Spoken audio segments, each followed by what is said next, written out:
Hello बच्चों, कैसे हैं सब आप लोग। मैं परमजीत आप लोगों का अपने चैनल यूनियन पाठशाला में बहुत बहुत स्वागत करती हूँ। बच्चों, आज हम सब सिविक्स की क्लास करेंगे। ओके बच्चों, पॉलिटिकल साइंस, ठीक है, जिसमें हम राजनीतिक विज्ञान को पढ़ेंगे। ठीक है, इसमें आज हम जिस चैप्टर को डील करने वाले हैं वो चैप्टर है 3 क्लास 10 का। ओके, क्लास 10 का चैप्टर 3 हम लोग आज डील करेंगे, जिस चैप्टर का नाम है democracy and diversity.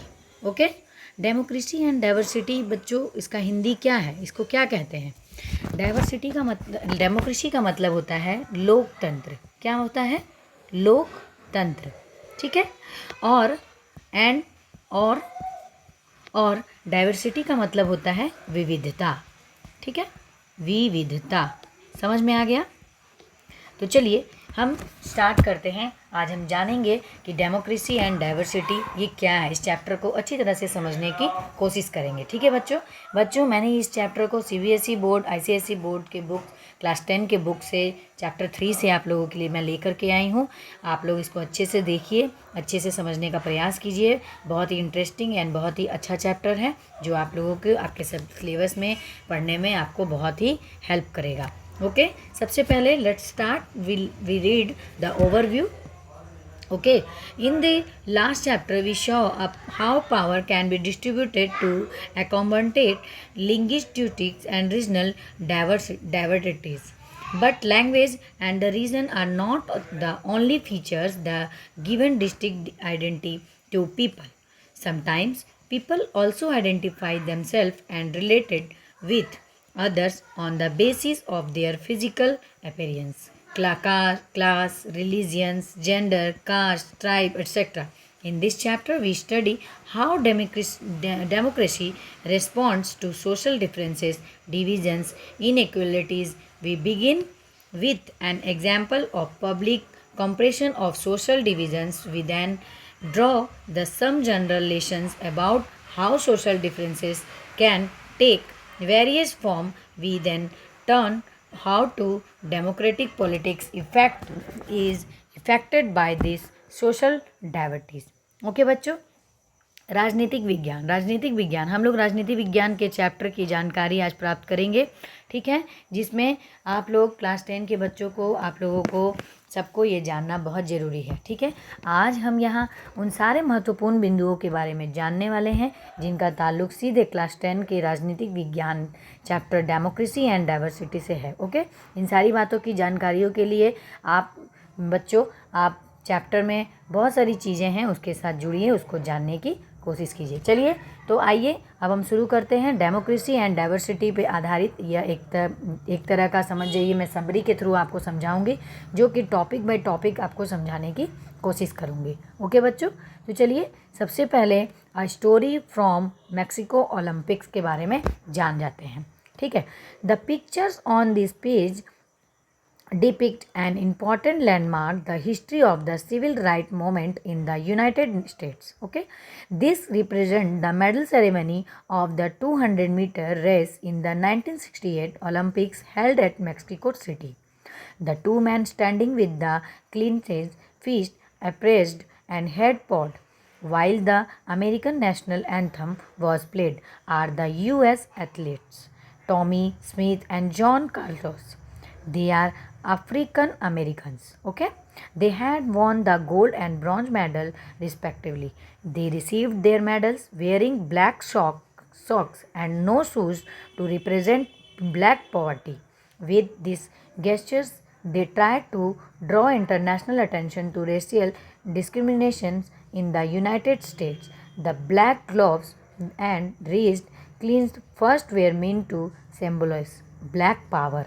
Okay, the silver medalist, white Australian athlete Peter Norman, wore human rights badge on his shirt during the ceremony to show his support the two Americans. Do you think that Carlos and Smith should have raised an internal matters of American society in an international forum? Would you say that what they did was political?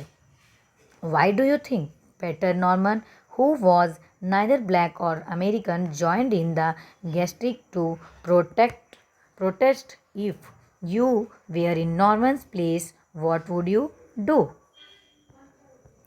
बच्चों, सबसे पहले हम जान जाते हैं कि Mexico city में 1968 के ओलंपिक में आयोजित 200 मीटर की जो दौड़ हुई थी, ठीक है, दौड़ के पदक समारोह के दौरान दो अफ्रीकी अमेरिकी एथलीट जिसमें थे टॉमी स्मिथ और जॉन कार्लोस, ठीक है, इन्होंने क्या किया था, अमेरिकी राष्ट्रगान बजाने के दौरान एक काले दस्ताने वाली मुट्ठी उठाई, ठीक है, मुट्ठी उठाई थी। उन्होंने क्रमशः क्या जीता था, गोल्ड मेडल यानी स्वर्ण और कांस्य पदक जीते थे, ठीक है। इस इशारे के साथ ही उन्होंने संयुक्त राज्य में नस्लीय भेदभाव पर अंतर्राष्ट्रीय ध्यान आकर्षित करने का प्रयास किया था। काले दस्ताने वाली और उभरी हुई मुट्ठियाँ काली शक्ति का प्रतीक थी, ठीक है। जो भी यहाँ पे फ़ोटो दिखाई गई है, जो ये फ़ोटो आपको दिखाई गई है, यहाँ पे जो फ़ोटो आपको दिखाई गई है, ठीक है, ये नागरिक अधिकार आंदोलन के इतिहास में एक महत्वपूर्ण मील का पत्थर दर्शाते हैं। ओके, समझ में आ गया बच्चों पूरी तरह से कैसे किया गया? तो चलिए अब हम पढ़ेंगे बच्चों क्या है इसमें। आप लोगों को सोशलॉजिस्ट, दलित एक्टिविटी, जो दलित वर्ग के बारे में दिया गया था उसके बारे में भी बताया गया है बच्चों। चलिए अब हम आगे समझते हैं differences, similarities and divisions. What is this? Okay, सबसे पहले the athletes in the examples above were responding the social divisions and social inequalities, but does that happen only the socialists which have racial divisions? In the previous two chapters we have already noted some other form of social divisions. The examples of Belgium and Sri Lanka show both religions and social divisions. Okay, in the case of Belgium we note that people who lived in different regions speak different languages. In Sri Lanka, in note linguistics as well as religious differences. Thus, social diversity can take different forms in different societies. Mexico Olympic की कहानी सामाजिक विभाजन और सामाजिक असमानताओं का एक उदाहरण तो दिखाती है बच्चों, लेकिन समाज में सामाजिक विभाजन के अन्य रूप भी मौजूद हैं, जैसा कि आपने पिछले 2 अध्यायों में पढ़ चुके हो। आज क्षेत्रीय, भाषाई और धार्मिक मतभेदों में भी सामाजिक विभाजन पैदा कर दिया गया है। ओके, समझ में आया? अब हम पढ़ेंगे ओरिजिन्स ऑफ सोशल डिफरेंसेस, ठीक है, सामाजिक मतभेदों की जो उत्पत्ति हुई, ठीक है, मैं यहाँ पे लिख देती हूँ, सामाजिक मतभेदों की उत्पत्ति, ठीक है, समझ गए? चलिए अब पढ़ते हैं। These social differences are mostly based on accident of birth. Normally we don't choose the belong to our community. We belong to it simply because we are born into it. We all experiences social differences based on accident of birth in our everyday lives, है ना। Peoples around us are male or female. They are tall and short, have different kinds of complexions, or have different physical abilities, disabilities, but all kinds of social differences are not based on accident of birth. Some of the differences are based on our choices. For example, some people are atheists. They don't believe in God or any religion. Some people choose to follow the reason other than one in which they were born. Most of us choose what to study, which occupation to take up, which games, culture activities to take part in. All this lead to formation of social groups that are based on our choices. Okay, every social differences does not lead to social divisions. Social differences divide similar people from one another, but they also unite very different people. People belonging different social groups share differences and similarities cutting across the boundaries of their groups. Okay, बच्चों simple सी बात है, हम यहाँ पे देखेंगे कि सामाजिक अंतर जो होता है ज़्यादातर जन्म की दुर्घटना पर आधारित होते हैं। उदाहरण के लिए हमारे आसपास के लोग पुरुष या महिला हैं, ठीक है, वे लंबे हैं या छोटे हैं, उनके विभिन्न प्रकार के रंग हैं या अलग अलग शारीरिक क्षमताएं और अक्षमताएं हम देखने को हमें मिलती है। लेकिन कुछ अंतर हमारी पसंद पर भी आधारित होते हैं बच्चों। जैसे एग्जाम्पल के लिए हम लोग कहते हैं ना कि कुछ लोग नास्तिक होते हैं, यानी वे ईश्वर या किसी धर्म को नहीं मानते, है ना। ऐसे तो बहुत सारे लोग हैं। जबकि कुछ लोग भगवान को मानते हैं। साथ ही हमारे पास कई और भी विकल्प मौजूद हैं, जैसे कि क्या पढ़ना है, कौन सा व्यवसाय करना है, कौन से खेल और सांस्कृतिक गतिविधियों में भाग लेना है। ओके, तो सामाजिक अंतर समान लोगों को एक दूसरे से विभाजित करते हैं बच्चों, लेकिन वे बहुत अलग लोगों को भी जोड़ते हैं। आज विभिन्न सामाजिक समूहों के लोग अपने समूहों की सीमाओं को पार करते हुए मतभेद और समानताओं को साझा कर रहे हैं, एक साथ जोड़ रहे हैं। ओके, समझ में आ गया। चलिए अब हम आगे बढ़ते हैं। Overlapping and cross cutting differences क्या है। Overlapping and cross cutting differences को हम समझेंगे। Social divisions take place when some social differences overlaps with other differences. The differences between the black and white becomes a social division in a US because the blacks tend to be poor, homeless and discriminated against. In our country, Dalit tends to be poor and landless. They often face discriminations and injustice. Situations of this kind produce social divisions when one kind of social differences become more important than the other and the people start feeling that they belong to different communities. Okay? If social differences cross-cut one another, it is difficult to pit one group of people against the other. It means the groups that share a common interest in one issue are likely to be in different side on a different issue. Okay बच्चों, सामाजिक विभिन्नता एक ऐसी स्थिति होती है, मैं आपको समझा देती हूँ कि सामाजिक विभिन्नता में जब लोगों के साथ हम भेदभाव किया जाता है, ठीक है। एक वर्ग के समूह में उनकी सामाजिक, आर्थिक, नस्लीय असमानता के अंतर कारण दूसरे को जो हम लोग बदलते हैं, देखते हैं, ठीक है। ओवरलैपिंग और क्रॉस कटिंग दो प्रकार से सामाजिक अंतर है, ठीक है। जब एक प्रकार का सामाजिक अंतर दूसरे से अधिक महत्वपूर्ण होता है, ओके, लोग ये महसूस करने लगते हैं कि वे विभिन्न समुदायों से संबंधित हैं, तो इसे ओवरलैपिंग अंतर के रूप में भी जाना जाता है। इसके परिणाम स्वरूप सामाजिक विभाजन और डिस्क्रिमिनेशन होता है। ओके, सिंपल एग्जाम्पल के लिए हम लोग देख लेते हैं कि भारत में दलित इस प्रकार के भेदभाव का सामना करते हैं क्योंकि वे गरीब परिवारों से संबंधित हैं, ठीक है। यदि सामाजिक मतभेद एक दूसरे को काट देते हैं तो इसका मतलब यह है कि एक मुद्दे पर समान रुचि रखने वाले समूहों के अलग अलग मुद्दे पर अलग अलग पक्षों की होने की संभावना है, ठीक है। फॉर एग्जांपल, उत्तरी आयरलैंड और नीदरलैंड दोनों मुख्य रूप से ईसाई थे, लेकिन वो कैथोलिक्स और प्रोटेस्टेंट्स के बीच में विभाजित किए गए थे, ठीक है बच्चों, समझ में आ गया। चलिए अब हम लोग देख लेते हैं कि पॉलिटिक्स ऑफ सोशल डिवीज़न, ठीक है, सामाजिक विभाजन की राजनीति। लिख देती हूँ वहाँ पे, यहाँ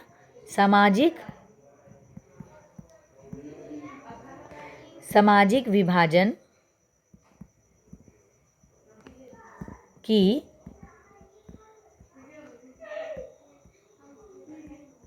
राजनीति। ओके, समझ में आ गया।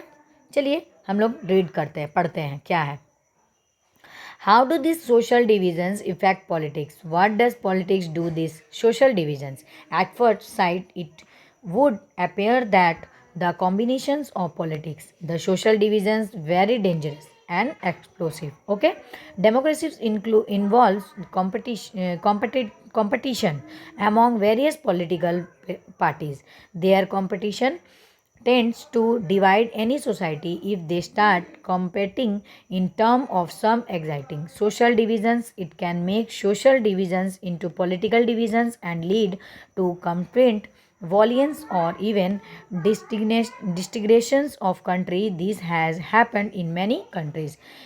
ओके, ठीक है, तो बच्चों, राजनीतिक और सामाजिक विभाजन का जो मेल है वो बहुत ही खतरनाक और विस्फोटक होता है। लोकतंत्र में विभिन्न राजनीतिक दलों के बीच में जो प्रतिस्पर्धा शामिल है, यदि वे कुछ मौजूदा सामाजिक विभाजनों के संदर्भ में प्रतिस्पर्धा करना शुरू करते हैं तो ये सामाजिक विभाजन को राजनीतिक विभाजन में बदल सकता है और संघर्ष और हिंसा या देश के विघटन का बहुत बड़ा कारण बन सकता है।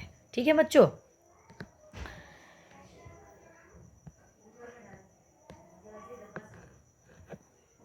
बच्चों, इसमें रेंजेस ऑफ आउटकम्स भी दिखाया गया है, जिसको आप पढ़ेंगे कि क्रिश्चियनीज कितने हैं, 53% हैं।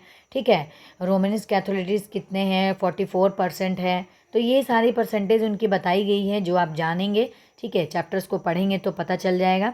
ओके, तो चलिए अब हम लोग आगे क्या है, आगे हम लोग देख लेते हैं कि क्या है। आगे जो टॉपिक देखना है वो क्या है कि बुल्गारिया, रोमानिया और इंडिया, बुल्गारिया, रोमानिया और इंडिया के बारे में क्या दिया गया है।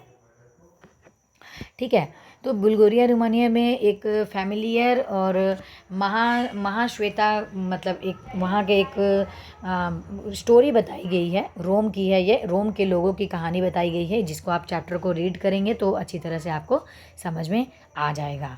ठीक है बच्चों, आगे बढ़ते हुए हम ये देखेंगे कि ये all this does not lease the destinations of the country. यहाँ पे 3 डेटर्मिनेंट्स देखे गए हैं। ठीक है, 3 निर्धारक देखे गए हैं। सामाजिक विभाजन की राजनीतिक परिणामों की सीमा क्या होती है, उत्तरी आयरलैंड में ईसाई धर्म कितना % है, जो आप आगे में यहाँ पे दिया गया है। इसको मैं शॉर्ट में आपको बता देती हूँ कि क्या है। ईसाई धर्म के 2 प्रमुख क्षेत्रों यानी 53% प्रोटेस्टेंट्स को मानते हैं। ठीक है, और 44% रोमन कैथोलिक्स के बीच में अंतर के ने राजनीतिक रूप में ले लिया है। ठीक है, कैथोलिकों का जो प्रतिनिधित्व है राष्ट्रवादी दलों द्वारा किया गया था, जिन्होंने मांग की थी कि उत्तरी आयरलैंड को आयरलैंड गणराज्य के साथ एकीकृत किया जाए। ठीक है, जो मुख्य रूप से कैथोलिक देश है। ओके, मैं आपको बुल्गारिया और रोमानिया और इंडिया को जो स्टोरी यहाँ पे दी गई है उसको मैं आपको शॉर्ट में समझा दे रही हूँ। ठीक है, प्रोटेस्टेंट का प्रतिनिधित्व जो संघवादी द्वारा किया गया था। ठीक है, जो यूके के साथ रहना चाहते थे, जो मुख्य रूप से प्रोटेस्टेंट है। बाद में इनसे एक विकराल रूप धारण कर लिया था, जो सैकड़ों लोगों की जान लेकर समाप्त हो गया था। अब यूगोस्लाविया का क्या था। यूगोस्लाविया में धार्मिक अंत जातीय रेखाओं के साथ राजनीतिक प्रतिस्पर्धा ने यूगोस्लाविया के 6 स्वतंत्र देशों में विघटन का नेतृत्व किया था बच्चों। साथ ही राजनीतिक और सामाजिक विभाजन भी हुआ। हर अभिव्यक्ति ऐसी आपदाओं की ओर नहीं ले जाती। ठीक है, हर एक आपदा ऐसी नहीं होती है जो उधर आपको ले जाएगी, लेकिन यह ज़्यादातर देशों में, खासकर भारत में मतदान को प्रभावित करता है। जो वोटिंग सिस्टम है उसको बहुत ज़्यादा ये इफ़ेक्ट करता है। ओके, चलिए इस स्टोरी को जानने के बाद हम आगे बढ़ते हैं। इसके 3 डिटर्मिनेंट्स क्या हैं उसको हम पढ़ते हैं। 3 निर्धारक। ओके, मैं यहाँ लिख दे रही हूँ, 3 निर्धारक है यहाँ पे। ठीक है, जो मैं आपको हिंदी और इंग्लिश दोनों में समझा दूंगी। ठीक है, चलिए देखते हैं। सबसे पहले क्या है कि 3 factors are the criticals in the deciding the outcomes of politics of social divisions. First of all, the outcomes depends how people perceives their identities. If people see their identities in singular and exclusive terms, it becomes very difficult to accommodate. As long as people in North in Ireland saw themselves as only Catholics and Protestant, their differences were difficult to reconcile. It is much easier if the people see that their identities are multiple and are the complementary, okay, with the national identity. A majority of Bulgarians now feel that they are as much Bulgarians as they are the Dutch and German speaking. These help them stay together. This is how most people in our country see their identity.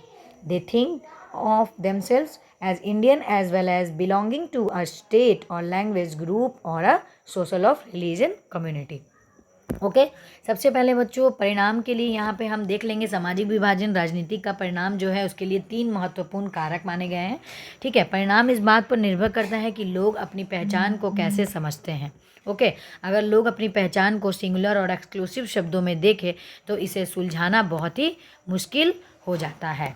ठीक है, बहुत ही दिक्कत हो जाती है। ठीक है। Second, it depend to how political leaders raise the demands in any community. It is easier to accommodate demands that are within the constitutional framework as the not or the cost other community। Okay क्या है कि इस बात पर निर्भर करता है कि राजनीतिक नेता किसी समुदाय की मांगों को कैसे उठाते हैं। उन मांगों को समायोजित करना आसान है जो संवैधानिक ढांचे के भीतर है। ठीक है। किसी अन्य समुदाय की कीमत पर नहीं है। ठीक है। समझ में आ गया। ठीक है। थर्ड क्या है कि it depends on how the government react the demand different groups as we saw in the examples of Belgium and Sri Lanka.